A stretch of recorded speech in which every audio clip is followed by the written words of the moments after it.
She was 16 with a baby, and the whole school bullied her until we learned the truth. The first time I saw Alexis Monroe after she came back to school, she was standing in the doorway of our junior year English class, looking like she'd aged 5 years in the 4 months she'd been gone. Her clothes hung loose on a frame that had lost weight she couldn't afford to lose, dark circles shadowed eyes that used to sparkle when she laughed, and she carried herself like someone bracing for impact. Mrs. Holloway stopped mid-sentence about Fitzgerald's symbolism, and the entire classroom went silent. 28 pairs of eyes turning to stare at the girl who disappeared in September and was now returning in January with a reputation that had preceded her by weeks. Someone in the back row coughed out the word that had been circulating through Riverside High's hallways for days. Mom.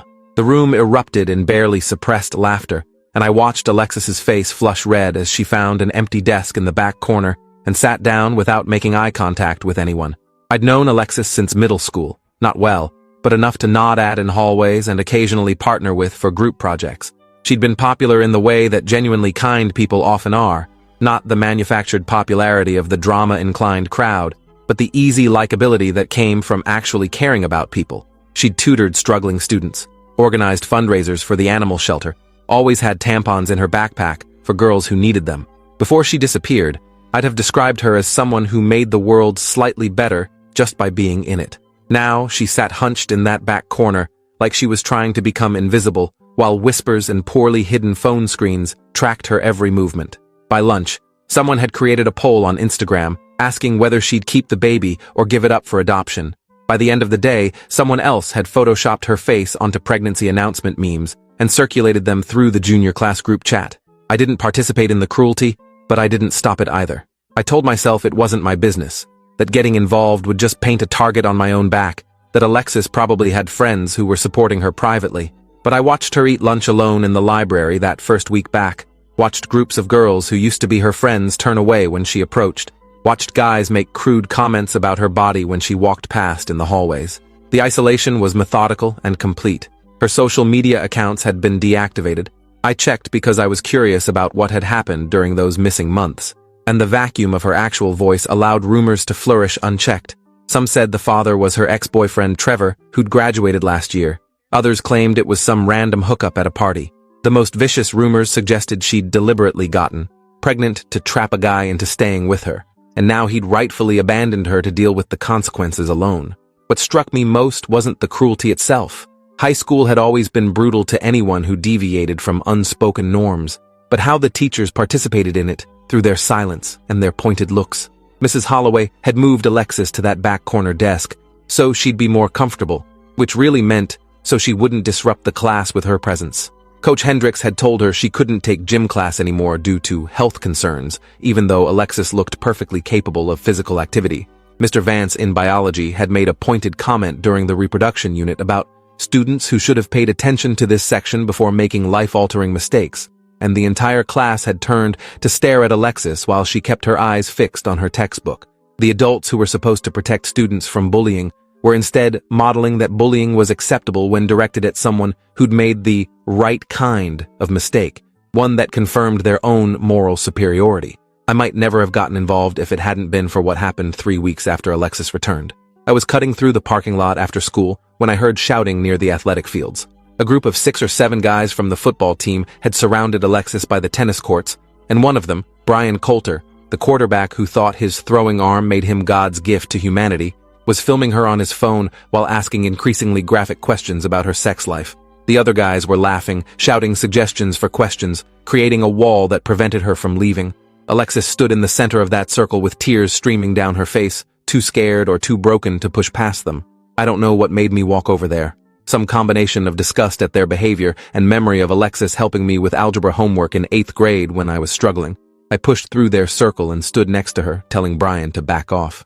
Brian turned his phone toward me, smirking. "Look who's got a white knight complex.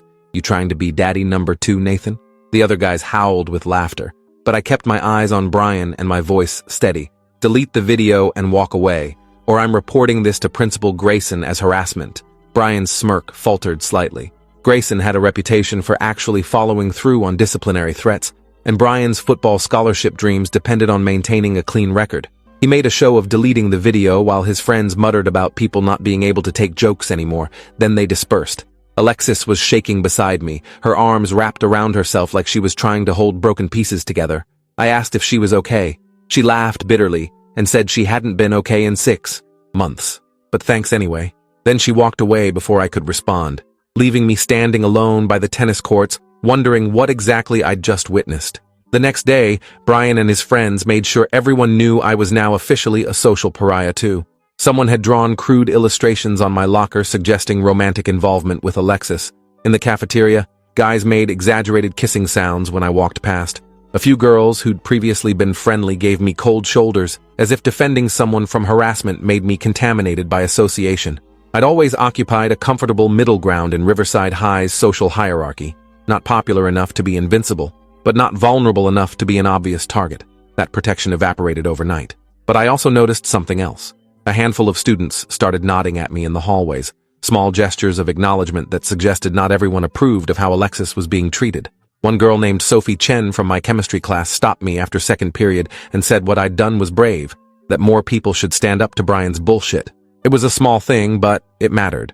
Alexis started sitting with me at lunch, not because we were friends, but because we were both outcasts now, and there was safety in numbers of 2 instead of 1. Those first few lunches were awkward. What do you say to someone whose entire life has been dissected as public entertainment? I asked basic questions about her classes, avoided anything related to pregnancy or babies, tried to establish that I wasn't defending her because I expected something in return.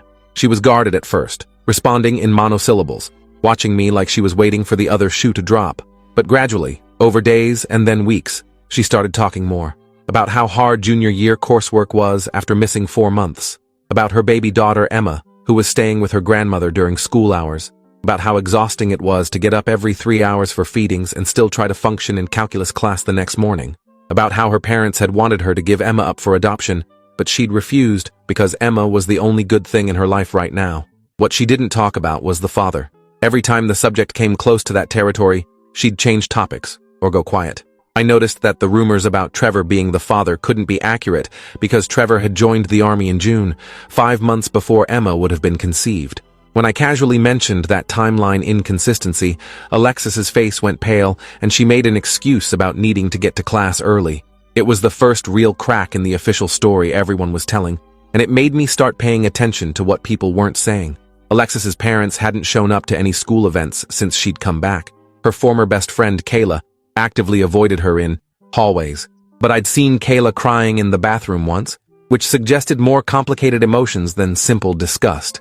And Alexis herself flinched whenever certain teachers walked past, particularly Mr. Damian Cross, the beloved drama teacher who directed school plays and was famous for his inspirational speeches about finding your authentic self. Mr. Cross was the kind of teacher students loved and parents trusted without question.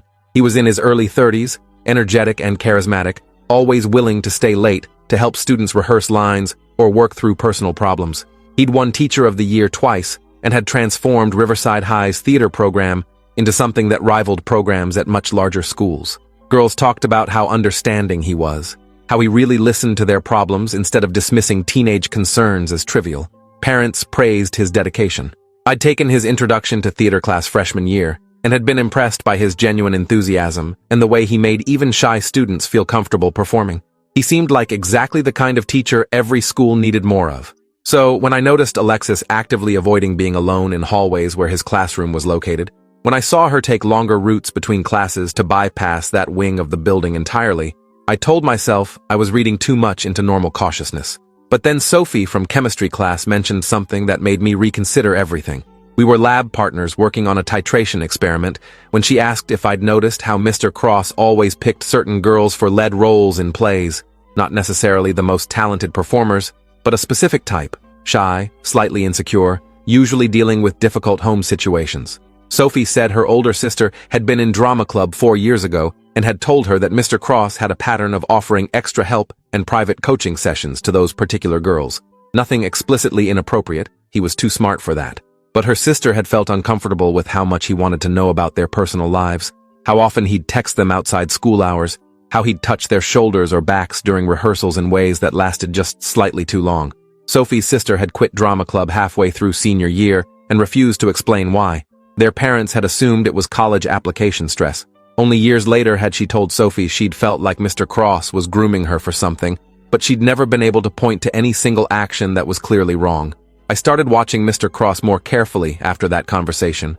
The way he'd rest his hand on the small of a student's back when talking to them.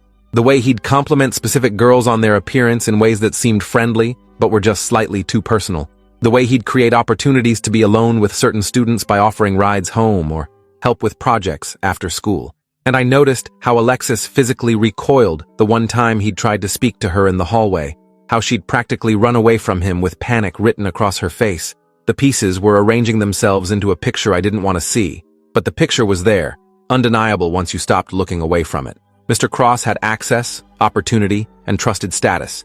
He'd selected vulnerable students and isolated them through special attention, and Alexis fit exactly the profile Sophie had described: shy, insecure, dealing with divorced parents, and a mother who worked double shifts.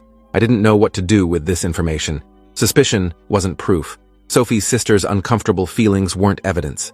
Alexis's avoidance behavior could be explained by pregnancy, making her feel self-conscious around all teachers.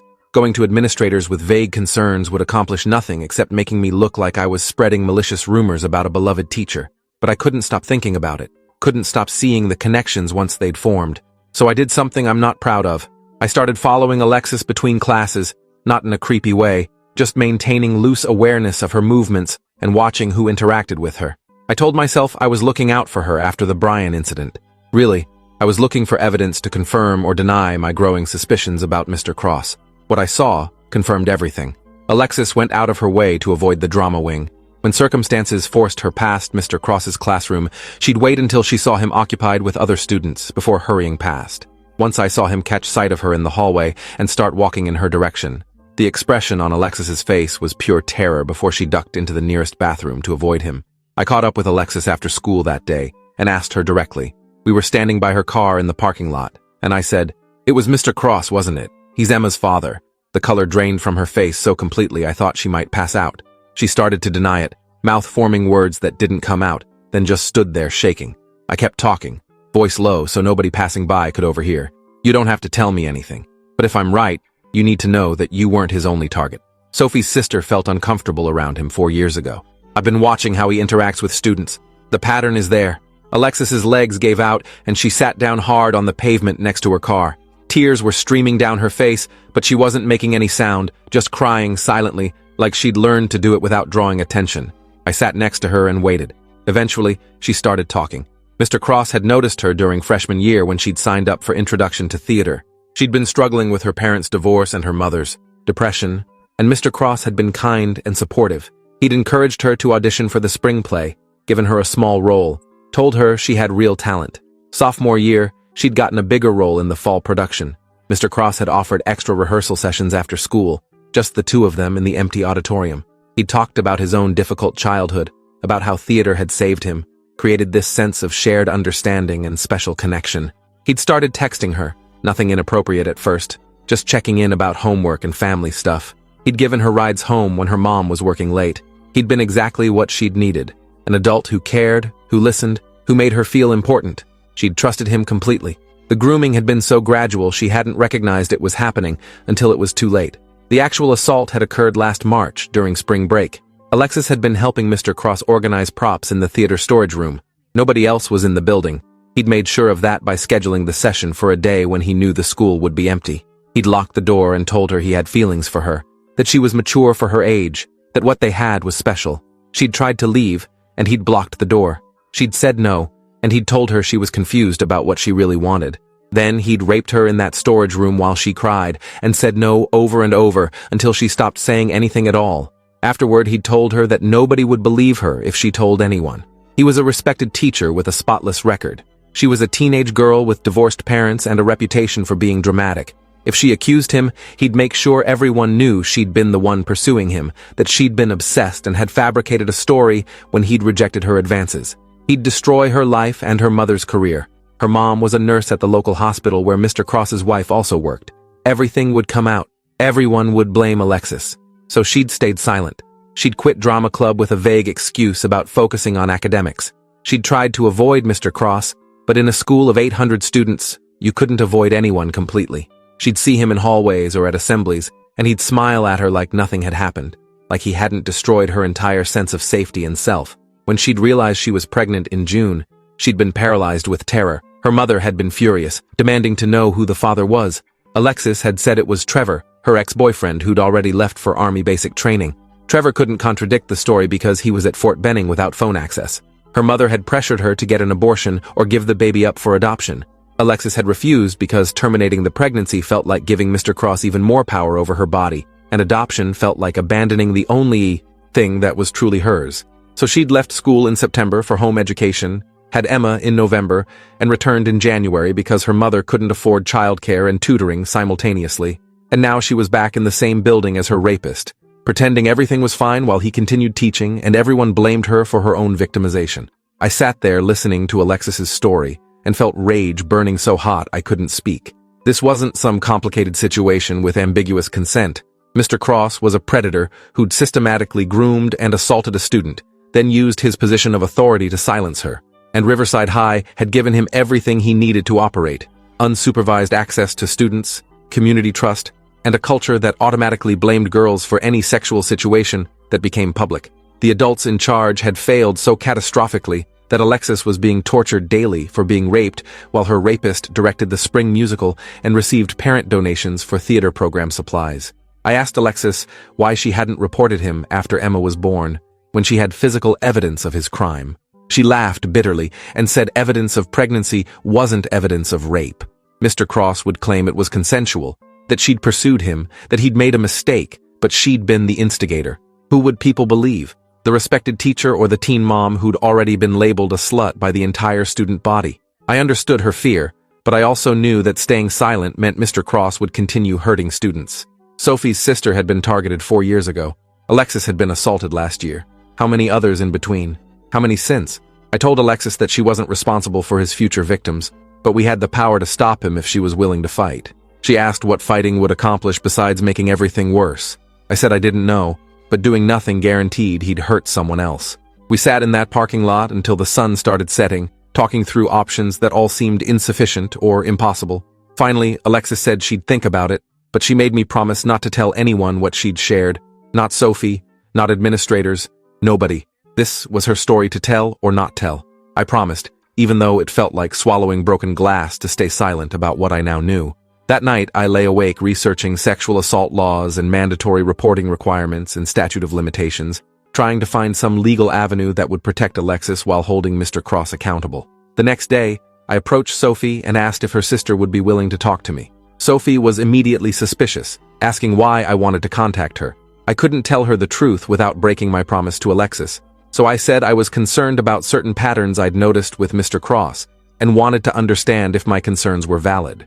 Sophie studied me for a long moment, then wrote down her sister's phone number. She said Maya was in college now, studying psychology, and she'd told Sophie recently that she regretted not speaking up when she'd felt uncomfortable around Mr. Cross.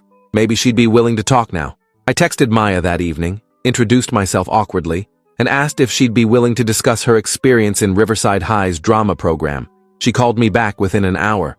Her voice was wary but also eager, like she'd been waiting years for someone to ask the right questions. She said Mr. Cross had groomed her exactly the way he'd groomed others. Special attention, private rehearsals, inappropriate compliments, gradually escalating physical contact. He'd never assaulted her because she'd had a boyfriend who'd insisted on picking her up after rehearsals, limiting Mr. Cross's access to her alone.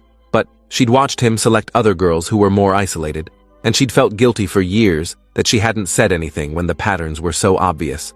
Maya said there was another girl from her year, Jennifer, who'd transferred to a different school halfway through senior year. The official explanation had been family relocation, but Maya suspected something had happened with Mr. Cross. Jennifer had been one of his favorites, lead role in the fall play, constantly staying after for extra help, and then suddenly, she was gone. Maya had her phone number if I wanted to try reaching out. I thanked her and spent the rest of the evening trying to figure out how to have this conversation with someone I'd never met. Eventually, I sent Jennifer a careful text, explaining that I was a current Riverside High student investigating concerns about a teacher, and I'd heard she'd been in drama club. Could she spare a few minutes to talk? She responded the next morning with a phone number and a time. When I called, Jennifer's voice was tight with anxiety. She asked me to confirm exactly what I was investigating. I said I had reason to believe Mr. Cross was sexually inappropriate with students. There was silence on the line for several seconds. Then Jennifer started crying. Mr. Cross had raped her in his car after a rehearsal the fall of her senior year. She'd told her parents, and they'd gone to Principal Grayson. Grayson had expressed deep concern and promised a full investigation. Then Mr. Cross had produced text messages that Jennifer had sent him. Messages that he'd manipulated her into sending by creating situations where she felt obligated to thank him for his help and support. Out of context, those messages looked like a student expressing romantic interest in a teacher. Mr. Cross had claimed Jennifer had developed an inappropriate crush on him, that he'd tried to handle it gently by maintaining professional distance, and that she'd become angry when he'd set boundaries. He'd suggested she was fabricating assault claims out of revenge for rejection. The school board had hired an outside investigator who'd interviewed both parties. The investigator had concluded that the evidence was inconclusive and that Jennifer's claims couldn't be substantiated. The official finding was that no assault had occurred, but Mr. Cross had shown poor judgment in communicating with a student outside school hours. He'd received a written warning. Jennifer's parents had been told their daughter's allegations were unfounded, and if they pursued the matter further, they could be sued for defamation. The family had moved to another district rather than continue fighting a battle they were clearly going to lose. I sat holding my phone after Jennifer hung up, trying to process the implications of what she'd told me. This wasn't a case of suspected predatory behavior. It was documented predatory behavior that had been investigated and deliberately covered up. Riverside High's administration knew Mr. Cross was dangerous and had chosen to protect him anyway, which meant going through official channels would accomplish nothing. Grayson had already demonstrated that he'd prioritize the school's reputation over student safety. I thought about telling my parents, but they'd immediately contact administrators, which would trigger the same protective response that had failed Jennifer. I thought about calling the police, but without Alexis's cooperation, I had nothing but second-hand accounts and suspicions. Everything led back to Alexis, and whether she was willing to come forward, despite knowing the system had already failed one victim. I went to find her the next day during lunch. She was in the library, doing calculus homework while eating a sandwich. I sat down across from her and said we needed to talk. Then I told her everything. Maya's experience, Jennifer's assault, and the subsequent cover-up, the pattern spanning at least 4 years. The knowledge that if we did nothing, there would absolutely be more victims. Alexis's face cycled through shock, anger, and resignation. She asked what I expected her to do with this information. I said I expected nothing. This was her choice to make, but I could help her document everything if she decided to report. We could gather statements from Maya and Jennifer, create a timeline showing the pattern, demonstrate that Mr. Cross was a serial predator rather than a teacher who'd made one mistake. It wouldn't guarantee justice, but it would be harder to dismiss than one girl's word against a beloved teacher. Alexis was quiet for a long time, staring at her calculus textbook without seeing it. Then she said she needed to talk to her mother first, that she couldn't do this without parental support. I said I understood, and gave her Maya's and Jennifer's contact information in case she wanted to hear their stories directly. Then I left her alone to make what I knew was the hardest decision of her life. Either stay silent and safe, or speak up and risk everything while probably accomplishing nothing. I didn't envy her that choice. I also knew that I'd already made my own choice. If Alexis decided to fight, I was fighting with her regardless of what it cost me. 3 days passed without any word from Alexis. She wasn't at school, and I worried that I'd pushed too hard and driven her away entirely. Then on Thursday evening, she texted asking me to come to her house. I drove over after dinner, nervous about what I'd find. Alexis lived in a small ranch house on the outskirts of town with peeling paint and an overgrown yard. Her mother answered the door looking exhausted and suspicious. She asked who I was and what I wanted with her daughter. I introduced myself and said Alexis had asked me to come over. Mrs. Monroe studied me with the assessing gaze of someone who'd learned not to trust easily, then let me in. Alexis was in the living room holding Emma, who was sleeping peacefully against her shoulder. Alexis's eyes were red from crying, but her jaw was set with determination I'd never seen before. She said she'd decided to report Mr. Cross, but she needed help building a case strong enough that they couldn't dismiss it. Her mother was supporting her, which had made all the difference. Mrs. Monroe apologized for not believing Alexis initially when she'd finally admitted the truth about Emma's father. She'd been so angry about the pregnancy that she hadn't listened to what her daughter was actually saying. Now she was ready to fight. We spent the next 2 weeks building a case. Maya agreed to provide a written statement detailing Mr. Cross's grooming behavior toward her. Jennifer did the same and provided copies of the text messages Mr. Cross had manipulated her into sending, along with the school's investigation findings that showed administrators knew he was inappropriate with students. I created a detailed timeline showing the pattern of Mr. Cross targeting vulnerable girls in drama club across multiple years. Sophie helped me identify 4 other girls from the past 3 years who'd suddenly quit drama club without explanation. 2 of them were willing to talk. Both described similar grooming tactics and boundary violations, though neither had been assaulted. The pattern was undeniable. I also started documenting Mr. Cross's current behavior, taking note of which students he gave rides home to, which ones he texted outside school hours, which ones he kept after for extra help when the building was empty. Everything went into a binder that grew thicker with each passing day. We weren't just reporting an assault anymore. We were exposing a systematic predator who'd operated for years with institutional protection. Alexis arranged for a paternity test to establish definitively that Mr. Cross was Emma's biological father. The results came back with 99.9% probability of paternity. That single piece of paper transformed Alexis's story from an unprovable accusation into documented fact. Mr. Cross had impregnated a student he'd had authority over. Even if he claimed it was consensual, which was a legal impossibility given their power differential and her age when it occurred, it was still statutory rape and abuse of his position. With that evidence secured, Mrs. Monroe contacted a lawyer who specialized in sexual assault cases. The lawyer reviewed everything we'd compiled and said we had a solid foundation.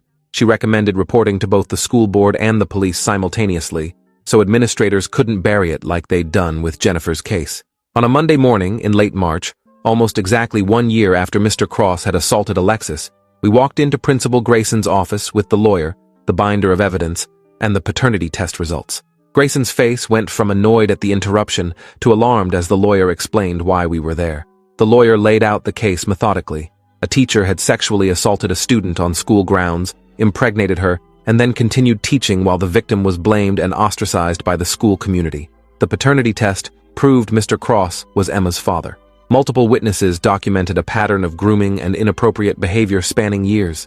A previous victim had reported assault and been dismissed in an investigation that found Mr. Cross guilty of poor judgment but took no meaningful action.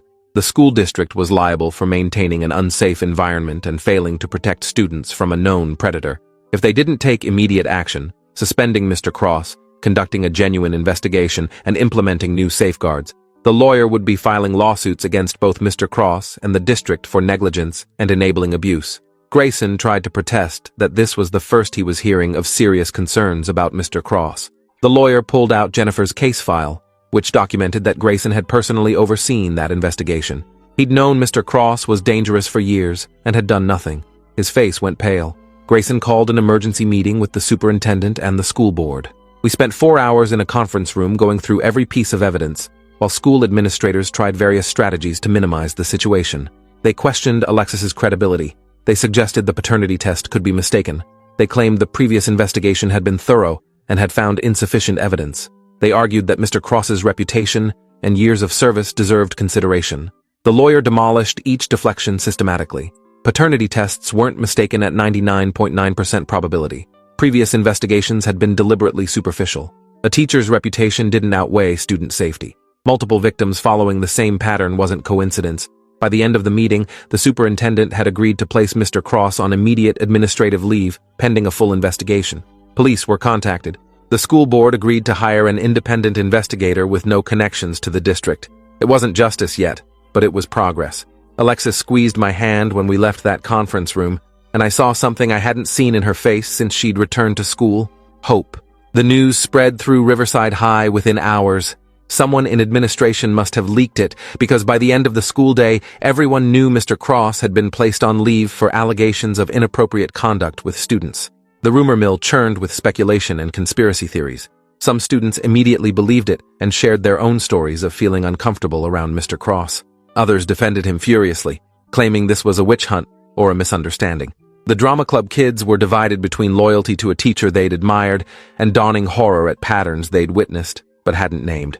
Brian Coulter actually apologized to Alexis in the cafeteria, saying he'd been a complete asshole, and he was sorry for how he'd treated her. Kayla, Alexis's former best friend, broke down crying and admitted she'd abandoned Alexis because she'd been jealous of Mr. Cross's attention to her and had convinced herself Alexis was trying to seduce him. The realization that she'd blamed her friend for being groomed and assaulted had destroyed her. Not everyone apologized. Some students doubled down on defending Mr. Cross. Some said Alexis was lying for attention or money. Some claimed she was exaggerating consensual interactions into assault allegations, but enough people believed her that the social isolation began to crack. Students started sitting with us at lunch again. Teachers who'd been dismissive apologized. The junior class group chat that had been filled with cruel memes about Alexis was now filled with messages of support. The police investigation moved forward with competence that surprised me given my cynicism about institutional responses. Detective Lisa Hammond, who specialized in sex crimes against minors, interviewed Alexis, Maya, Jennifer, and the other girls who'd come forward. She obtained Mr. Cross's phone records and found hundreds of text messages to students outside school hours, many sent late at night, many with content that was clearly inappropriate. She interviewed current drama club students and uncovered 2 more girls Mr. Cross had been grooming with the same tactics he'd used on Alexis. One was a freshman who'd been grateful for the attention until other students told her about the allegations, and she'd realized what was actually happening. The other was a junior who'd already been assaulted twice, but had been too terrified to report until she learned others had come forward. With each new victim who spoke up, the case against Mr. Cross became more overwhelming. He hired an expensive defense attorney who tried to paint this as a conspiracy of troubled girls with grudges against a caring teacher. But the physical evidence and the pattern across years made that argument untenable. Mr. Cross was arrested in April and charged with multiple counts of sexual assault, statutory rape, and abuse of authority. The trial took place the following fall. I was 18 by then, starting senior year, and I'd been subpoenaed to testify about the investigation I'd conducted and the evidence I'd compiled. Walking into that courtroom and seeing Mr. Cross sitting at the defense table in an expensive suit, looking indignant rather than ashamed, made me understand why victims often couldn't face their abusers in court. He still carried himself with the confidence of someone who believed he'd done nothing wrong, that he was the real victim of overzealous prosecution and vengeful teenage girls. His attorney tried to portray him as a dedicated teacher whose kindness had been misinterpreted by troubled students. He pointed to Mr. Cross's awards, his spotless record, the parents who testified about his positive influence on their children. He tried to introduce evidence of Alexis's social media posts from sophomore year as proof she'd been promiscuous, and therefore couldn't be trusted about consent. The prosecution systematically destroyed each argument. The paternity test was irrefutable proof of sexual contact. The pattern across multiple victims demonstrated deliberate predatory behavior. The text messages and witness statements showed methodical grooming. Alexis's sexual history was irrelevant because she'd been 15 when a 32-year-old man in a position of authority had assaulted her. When Alexis took the stand, the courtroom was completely silent. She'd been preparing for this testimony for months, working with the prosecutor and a victim advocate to be ready for the defense attorney's attacks. She spoke clearly and calmly, describing Mr. Cross's grooming tactics, the assault itself, his threats afterward, and the pregnancy that resulted.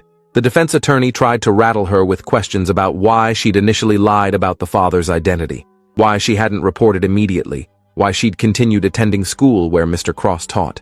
Alexis answered each question steadily. She'd lied because she was terrified and he'd threatened her. She hadn't reported because he'd convinced her nobody would believe her. She'd continued at Riverside High because her family couldn't afford private school, and she refused to let him steal her education, along with everything else. The jury watched her with expressions ranging from sympathy to anger, but nobody looked skeptical. When the prosecutor played portions of Mr. Cross's text messages to students, messages that were manipulative and clearly boundary violating, several jury members visibly flinched.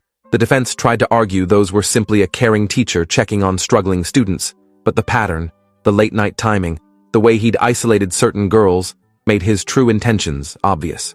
Jennifer, too, testified about her assault and the school's inadequate response. Maya testified about the grooming she'd experienced and witnessed. The freshman Mr. Cross had been grooming testified about his inappropriate comments and touches. Each victim added another piece to the portrait of a man who'd systematically abused his position for years while maintaining a facade of being the perfect teacher. The prosecution brought in an expert on sexual grooming who explained how predators identified vulnerable victims, isolated them through special attention, gradually normalized inappropriate behavior, and used power dynamics to silence disclosure. Every tactic she described matched Mr. Cross's documented behavior. The defense couldn't counter it. They tried arguing that Mr. Cross had made mistakes in judgment but hadn't committed crimes. They tried suggesting cultural differences in how some people express care. They tried everything except admitting what the evidence made undeniable. Their client was a predator who'd been raping students for years. The trial lasted 3 weeks. The jury deliberated for 6 hours. They found Mr. Cross guilty on all counts. When the verdict was read, Alexis started crying silently. Not from relief, the trauma doesn't disappear with a guilty verdict, but from the validation of finally being believed. Emma was sitting on Mrs. Monroe's lap in the gallery, too young to understand, but old enough to sense her mother's emotions. I watched Mr. Cross's face as the guilty verdicts were announced, and he looked genuinely confused, like he still couldn't understand why anyone thought he'd done something wrong. Sentencing happened 2 months later. The prosecutor asked for the maximum penalty, 20 years in prison with no possibility of parole. The defense argued for leniency, claiming Mr. Cross had already lost his career and reputation. Multiple victims gave impact statements. Alexis spoke about being 16 years old and pregnant by the teacher she'd trusted, about the social isolation and cruelty she'd endured, about raising Emma alone while her rapist continued teaching other students. Jennifer spoke about dropping out of college her freshman year because the trauma made it impossible to function, about years of therapy trying to rebuild her sense of safety. Maya spoke about the guilt she still carried for not speaking up when the patterns were obvious. The judge listened to everything, then sentenced Mr. Cross to 18 years in prison. Not the maximum, but substantial. He'd be in his early 50s when released. His teaching career permanently destroyed, his reputation ruined. It wasn't justice. Nothing could undo what he'd done, but it was accountability. Emma would be 18 when he got out. Old enough to know her biological father was in prison for raping her mother. Old enough to understand exactly what he was. The district settled civil lawsuits with Alexis, Jennifer, and 3 other victims for undisclosed amounts. Principal Grayson was forced to resign. The school board implemented new policies about teacher-student communication, mandatory reporting training, and independent investigations of abuse allegations. Riverside High hired a full-time counselor who specialized in sexual assault trauma. None of these changes brought back the years victims had lost or healed the damage that had been done, but they meant future students might be safer. The cultural shift at school was slower but real. Teachers became more aware of inappropriate boundaries. Students started questioning the worship of charismatic adults. The drama program struggled for a year with interim directors before hiring someone who prioritized safety alongside artistic excellence. Alexis graduated on time, despite everything, walked across that stage with honors cords, and got accepted to several colleges with full scholarships. She decided to take a gap year to work and save money and spend time with Emma before starting school. Last I heard, she was planning to study social work, wanting to help other survivors navigate the systems that had nearly failed her. As for me, I learned that courage isn't always dramatic. Sometimes it's just sitting with someone while they cry. Sometimes it's making phone calls to strangers and asking difficult questions. Sometimes it's showing up when it would be easier to look away. I also learned that justice is fragile and imperfect, dependent on victims being willing to come forward despite knowing the system usually protects predators. That investigation worked because Alexis was brave enough to fight, because Jennifer had documented everything, because Maya kept speaking up when nobody listened. It worked because we built such an overwhelming case that even administrators who wanted to protect Mr. Cross couldn't dismiss it. Most importantly, I learned that the students everyone's dismissing as sluts or troublemakers or liars are often just victims with no power and no protection. Alexis was 16 with a baby, and everyone assumed the worst about her character while celebrating the teacher who'd raped her. The cruelty she endured said everything about our willingness to blame victims, and nothing about who she actually was. She was the strongest person I've ever known, raising Emma with fierce love while fighting a battle she should never have had to fight. 3 years later, Emma's a happy kid who doesn't know yet what her mother survived to give her a safe life. Maybe someday Alexis will tell her, or maybe Emma will just grow up knowing her mother is someone who doesn't quit when things get impossible. Either way, she'll know the truth eventually, that her father is a monster, that her mother is a hero, and that sometimes the whole school has to learn the hard way that their assumptions about who deserves compassion are catastrophically wrong. Thanks for watching till the end. Make sure to subscribe and like to not miss the next story.